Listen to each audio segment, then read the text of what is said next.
Salut les ratoupotes, aujourd'hui on se retrouve pour parler de la trousse à pharmacie des rats.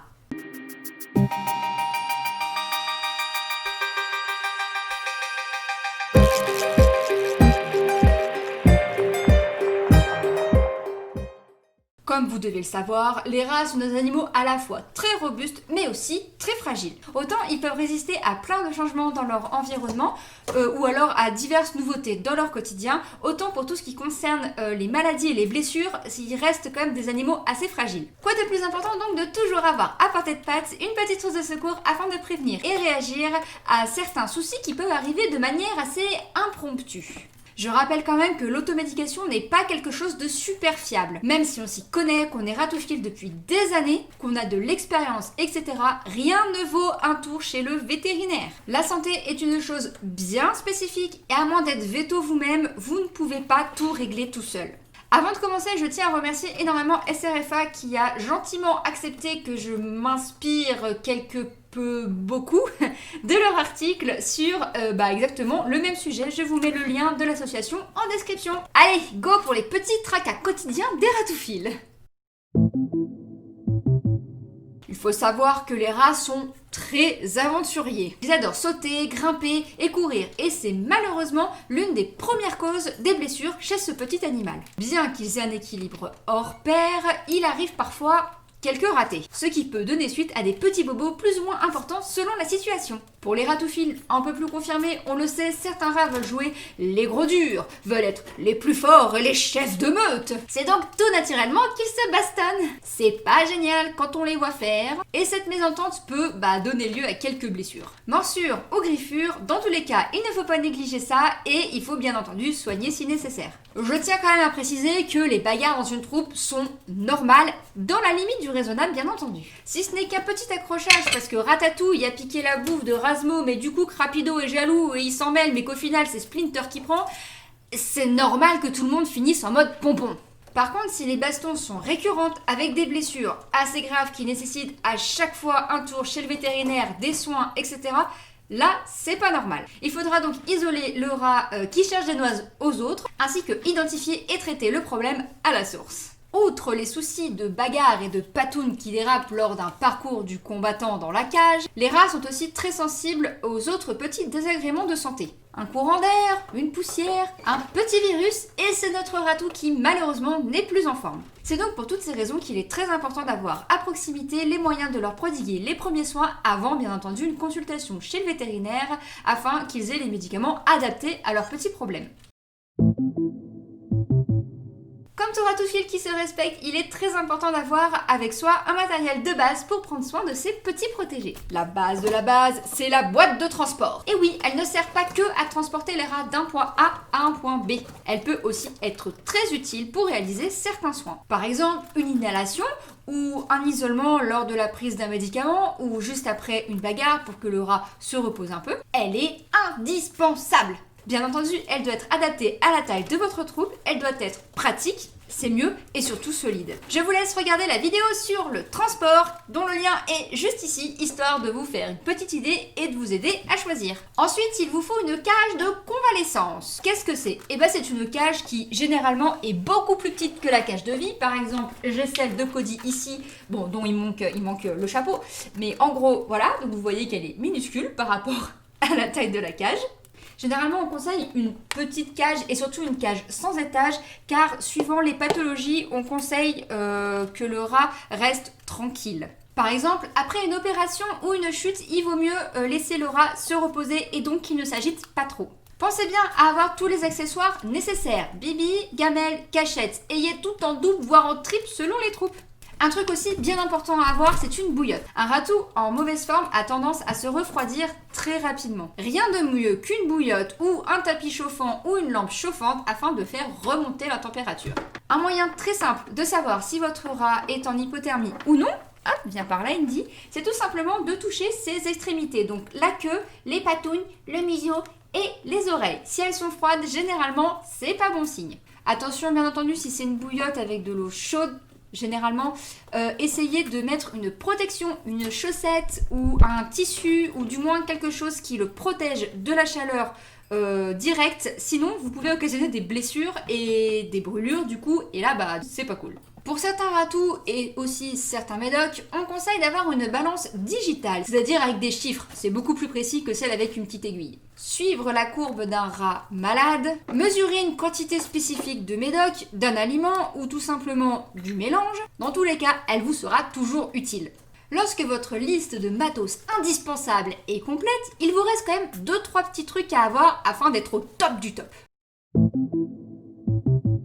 Ces éléments sont très importants et surtout très utiles. Aucun d'entre eux n'a besoin d'une ordonnance et vous pouvez les trouver soit chez votre vétérinaire, soit en pharmacie. Pour commencer, les compresses. Les compresses, clairement, c'est la vie. Attention, il faut des compresses stérilisées en non tissé, c'est-à-dire pas de coton, donc pas de disque démaquillant ou de coton en vrac. Ça laisse des fibres et malheureusement à cause de ça, vous pouvez infecter une plaie que vous cherchez à désinfecter.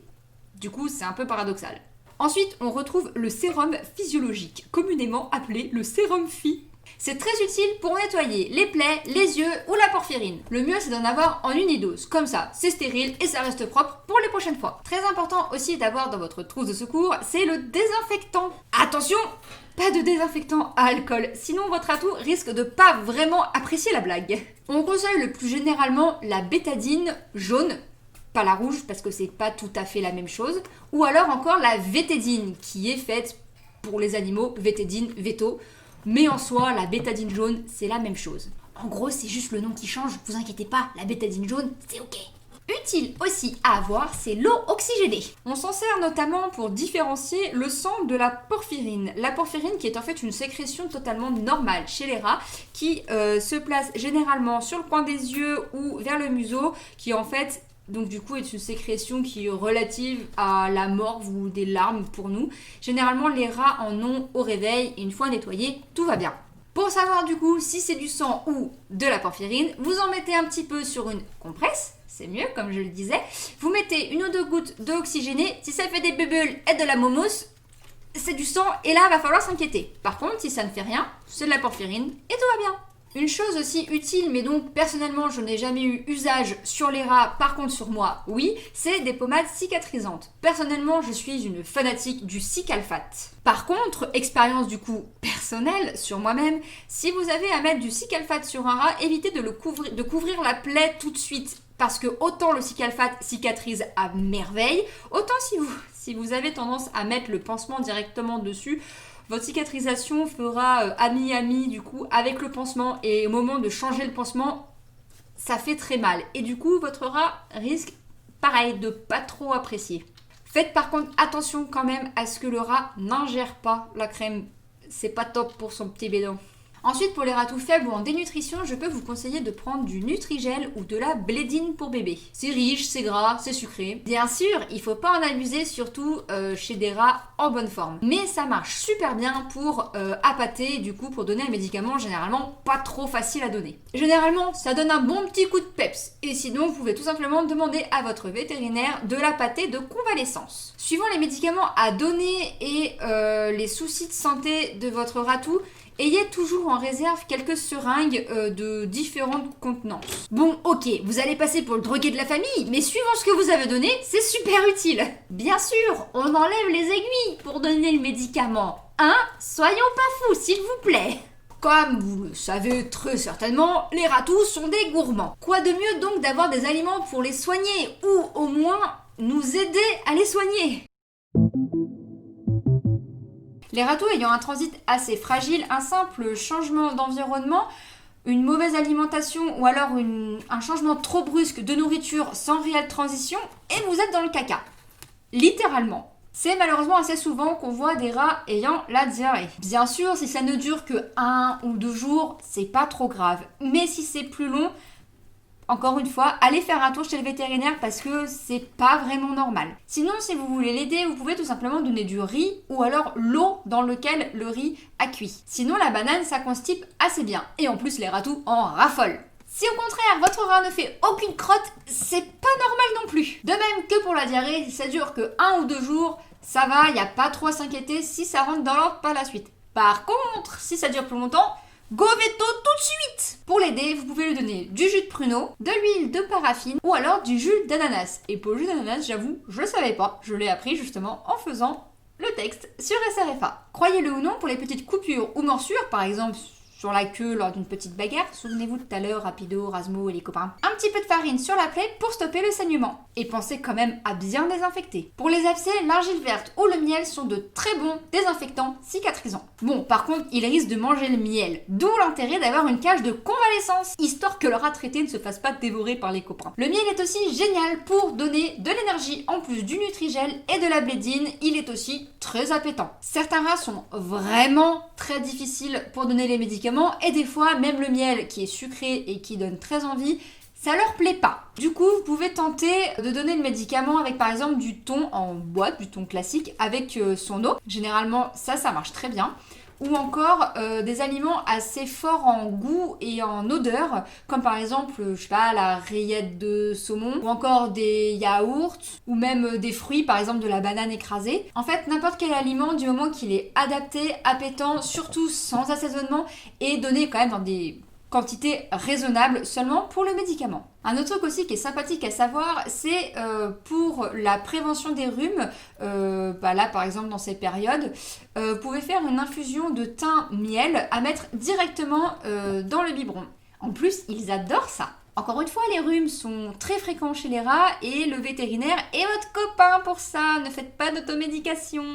Et voilà, je pense avoir fait le tour des choses importantes à avoir pour les premiers soins de vos loulous. Je rappelle encore bien entendu que rien ne remplace une consultation chez le vétérinaire. Ce que je vous ai donné ici, c'est seulement les bases. C'est très important car un malade ou avec une blessure soit examiné par un vétérinaire et pris en charge si besoin est. Encore un grand merci à SRFA pour l'article dont je rappelle le lien de l'association est dans la description. Et voilà, c'est tout pour cette fois. N'hésitez surtout pas à mettre un j'aime, un commentaire si le cœur vous en dit, à vous abonner en activant la petite cloche pour ne plus manquer aucune des vidéos. Je rappelle aussi que j'ai une page Facebook ainsi que Insta. Viendez me suivre. Merci beaucoup d'avoir regardé la vidéo et je vous dis à la prochaine. Salut les ratoupotes, bisous.